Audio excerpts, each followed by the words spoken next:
पूज्य भैया जी, अब जो जानना चाहते हैं कि लोग समय पे सब लोगों को पता है कि भी गुरु के बिना जो है मोक्ष प्राप्त नहीं हो सकता। तो गुरु कैसे बनाना चाहिए? क्या देख कर के लोगों को अपने गुरु बनाने चाहिए? हमें स्कूल में टीचर पढ़ाते हैं, जी। तो वो सब्जेक्ट की कोई एक बात बता देते हैं और उस बात के बाद हमें पूरी किताब खुद ही पढ़नी पड़ती है। हमारे पास इंग्लिश का टीचर नहीं था, मैं ब्लू वर्ड की एक डिक्शनरी लेके आया, उसमें हिंदी टू इंग्लिश थी वो, और उसको देख के मैंने जो है कोर पढ़ी, यानी कि इंग्लिश का विषय पढ़ा, और मुझे कन्फर्म हुआ, याद हुआ, वो ग्रंथ उस टाइम में, वो पुस्तक उस टाइम में मेरे लिए गुरु थी। बहुत सारी चीजें ऐसी हैं कि हमारी इकोनॉमिक्स की कोई टीचर नहीं थी 12th क्लास में, और मैं इकोनॉमिक्स में मैंने जो है मास्टरी कर ली। तो वो आने से पहले कैसे कर ली? टीचर तो थी नहीं, तब हमने खुद ही पढ़ा। हम बहुत सारी चीजें खुद ही पढ़ते हैं, खुद ही समझते हैं। प्रत्येक पुस्तक हमारी एक गुरु है।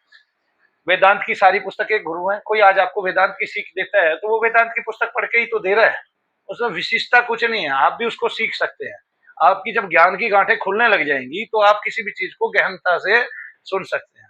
ठीक है, हमारे इस संसार में ऐसे ऐसे ऋषि हैं कि जब आप गीता का एक वाक्य पढ़ते हो, एक श्लोक पढ़ते हो, तो वो एक ही श्लोक के अर्थ को इतनी भिन्नता और इतना भिन्नता भगवान के साथ विभेद के बिना अभिन्नता के साथ पढ़ा देते हैं कुछ आदमी, और उसके 1000 से ज्यादा शब्दार्थ कर देते हैं। तो ऐसे भी हैं जो पांडित्य को भी धारण किए हुए हैं, जिन्होंने जिनकी क्या कहते हैं ग्रंथियां खुली हुई हैं विवेक की, और वो गीता के एक ही श्लोक के कई अर्थ भावार्थ हमें समझा सकते हैं। तो इस प्रकार से आपका क्वेश्चन क्या था? गुरु किस प्रकार देख करके बनाने चाहिए? क्या तो विशेषता गुरु होनी के चाहिए? लिए चेहरा नहीं देखना है हमें किसी का, जी। गुरु के लिए ये देखना है कि उसकी बातें कितनी गहरी हैं, वो करके क्या दिखा सकता है।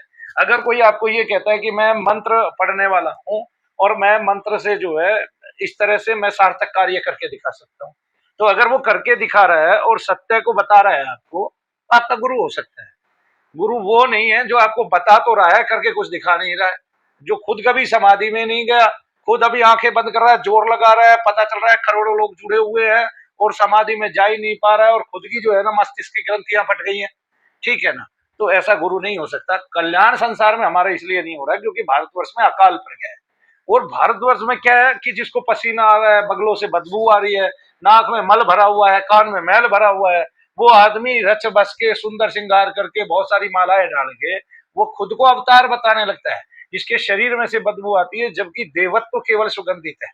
ठीक है, इस आत्मा को भगवान प्यार करते हैं, इस शरीर में कुछ नहीं रखा हुआ मल के अलावा, ये मैं तुम्हें बता देता हूँ। तो इसलिए नहाओ और ना नहाओ, आपको ईश्वर मिलेगा मिलेगा, ना नहाने और नहाने से कुछ नहीं होता है यहाँ पर। क्यों? क्योंकि जब मल त्याग आए तब भी उस थैली में मल है, जब क्या कहते हैं वॉशरूम चले गए तब भी बाथरूम उसी थैली में है, और नाक में, कान में, मुख में हमेशा लार थूक ये सब गंध ही तो है ये। लेकिन सुगंधी देवताओं को पसंद है और दुर्गंधी प्रेतों को प्रेतो है। पसंद है। प्रेतों का, राक्षसों का जो आहार है, प्रेत राक्षसी है, शैतानी है, आहार है वो दुर्गंधी है, और देवताओं का जो आहार है वो सुगंधी है। इसलिए दोनों को समझो, कौन सा क्या आहार है किसका, और कौन क्या आहार ले रहा है। और हम देवताओं को तभी पुष्ट कर सकते हैं, इसलिए एक अगरबत्ती रोज जलाते हैं सुगंधी, क्यों जलाते हैं? और जो लोग मांस चढ़ाते हैं वो भी अगरबत्ती क्यों जलाते हैं? उनके देवता का तो आहार ही मांस है, उनके देवता का तो आहार ही हुक्का है, उनके देवता का तो आहार ही मुर्गा है, मेंढक है। जो जितने जीव है पृथ्वी पे वो उन्हीं की बलियां दे देते हैं, जो उनको सर्वोपरि सुलभ हो जाता है। दीवार पे छिपकली चल रही है, जो ऐसे आहारी लोग होते हैं देवताओं को छिपकली दे देते हैं, कुछ नहीं देते तो, है ना। इस तरह से जय शनिदेव। जय शनि देव।